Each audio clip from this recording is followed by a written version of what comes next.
इन दिनों चर्चा का केंद्र बना हुआ है। ईरान ने ये क्यों किया, ईरान ने ये कदम क्यों उठा दिया। अब तो अमेरिका जो है और इजराइल जो है ईरान की बैंड बजा देगा। नेशनल मीडिया और इंटरनेशनल मीडिया कुछ इसी तरीके से खबरों को प्रसारित करते हुए दिखाई दे रहे हैं, पर ईरान इजराइल और अमेरिका के मंसूबों को पूरी तरीके से नाकाम साबित कर रहा है। और बीते दिनों ईरान की जो तस्वीरें दुनिया भर के सामने आई, उस पर राष्ट्रपति इब्राहिम रईसी ने जिस तरीके से अपना बयान दिया वो भी अब चर्चा का केंद्र बन चुका है, क्योंकि इब्राहिम रईसी ने हजरत फातिमा ज़हरा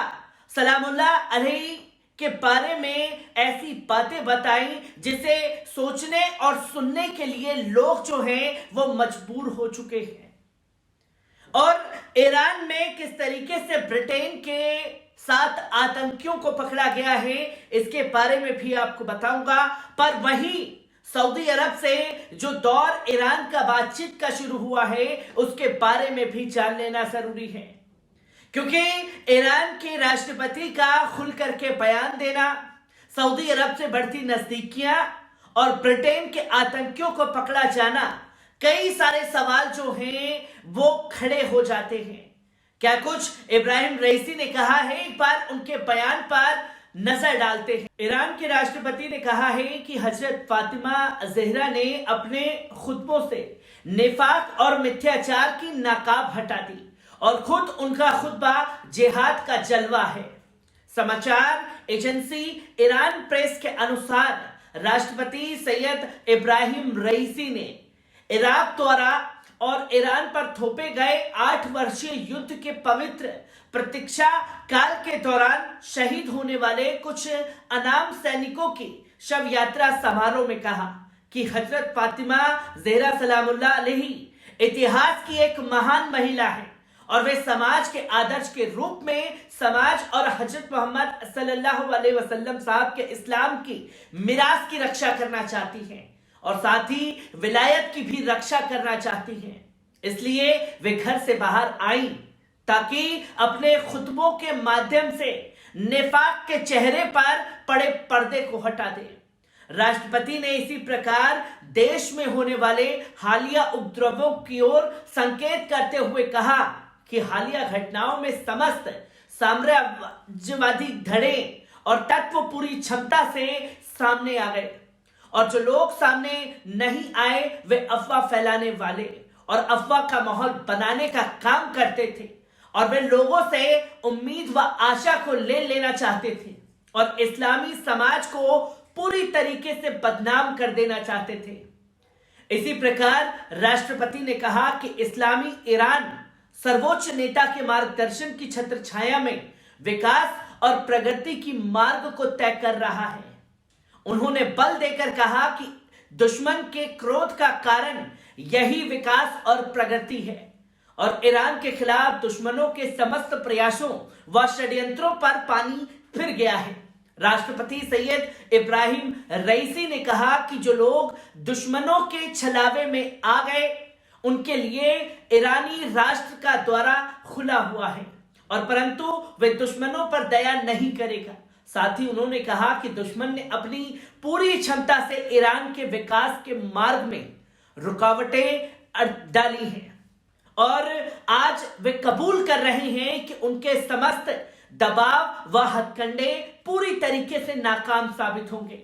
ईरान के राष्ट्रपति ने ये बातें कही तो वहीं ईरान के विदेश मंत्रालय की प्रवक्ता ने भी बड़े खुलासे सऊदी अरब को लेकर के किए, जहां नासिर कन्नानी ने कहा कि तेहरान और रियाद वार्ता का सिलसिला आगे बढ़ाने पर सहमत है और अगले दौर की वार्ता बगदाद में हो सकती है। नासिर कन्नानी ने पत्रकार सम्मेलन में कहा कि ईरान और सऊदी अरब के विदेश मंत्रियों के बीच जॉर्डन में होने वाली बैठक सार्थक थी और इसमें वार्ता का सिलसिला आगे बढ़ाने के लिए दोनों पक्षों की तत्परता नजर आएगी। विदेशी मंत्रालय के प्रवक्ता ने साफ तौर पर कहा कि सऊदी अरब से बातचीत के विषय में हमारी नीति पूरी तरीके से साफ है और अच्छी बात है कि तेहरान और रियाद वार्ता का सिलसिला आगे बढ़ाने पर सहमत है। और इस माहौल में अगले दौर की वार्ता हो सकती है। उन्होंने साफ तौर पर कहा कि हमारे इराकी मित्रों ने पिछले दौर को वार्ताओं में बड़ा योगदान दिया और उनका सहयोग अब भी जारी है और इराकी सरकार दोनों ही देशों के नजदीक भरोसेमंद है। नासिर कन्नानी ने कहा कि जॉर्डन में दोनों देशों के विदेशी मंत्रियों की मुलाकात से यह इशारा मिला है कि दोनों देश को नया कदम उठाना चाहते हैं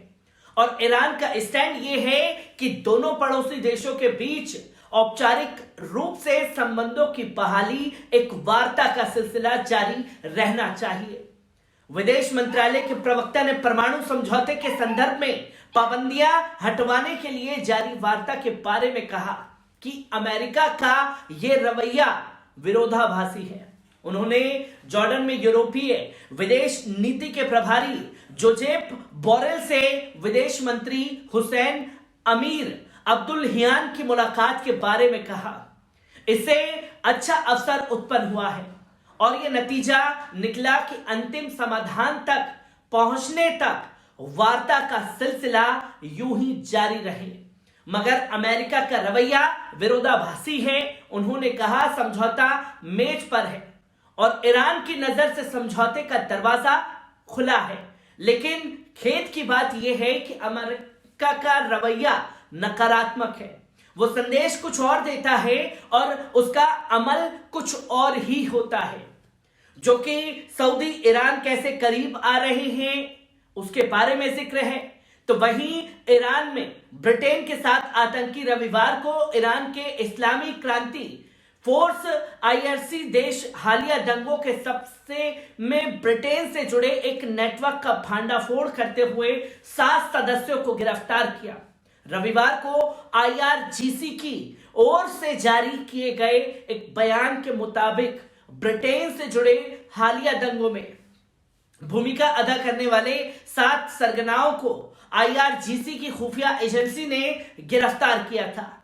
बयान में कहा कि जाग्रेस नामक नेटवर्क से संबंध रखने वाले ये असामाजिक तत्व सीधे ब्रिटिश तत्वों से दिशा निर्देश प्राप्त कर रहे थे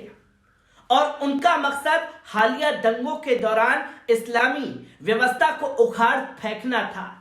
IRGC ने यह भी कहा कि गिरफ्तार किए गए तत्वों में कुछ दोहरी नागरिकता रखते हैं जो देश से भागने की कोशिश कर रहे थे,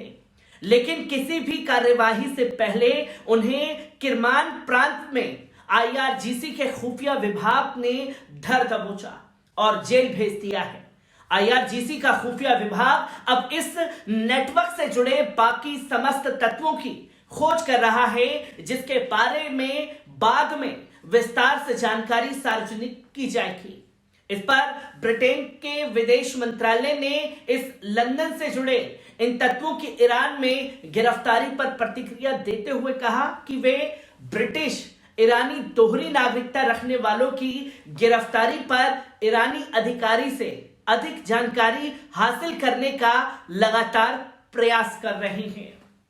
तो हाली दंगे जो ईरान में देखने को मिले, कैसे उसकी साजिश रची जा रही थी, 7 आतंकी गिरफ्तार किए गए, सऊदी ईरान की नजदीकियां बढ़ रही हैं और उनकी नजदीकियों के साथ साथ इजराइल और अमेरिका की बेचैनी भी बढ़ रही है। तो वहीं राष्ट्रपति ने खुल करके हालिया बयानों पर भी पर्दा उठाने की कोशिश की और हजरत फातिमा का जिक्र करके देश और दुनिया लोगों को एक करारा मैसेज दे दिया है इस्लामी गणतंत्र की तरफ से। मैं ऐसी ही खबरों से आपको रूबरू कराता रहूंगा। दीजिए इजाजत, शुक्रिया।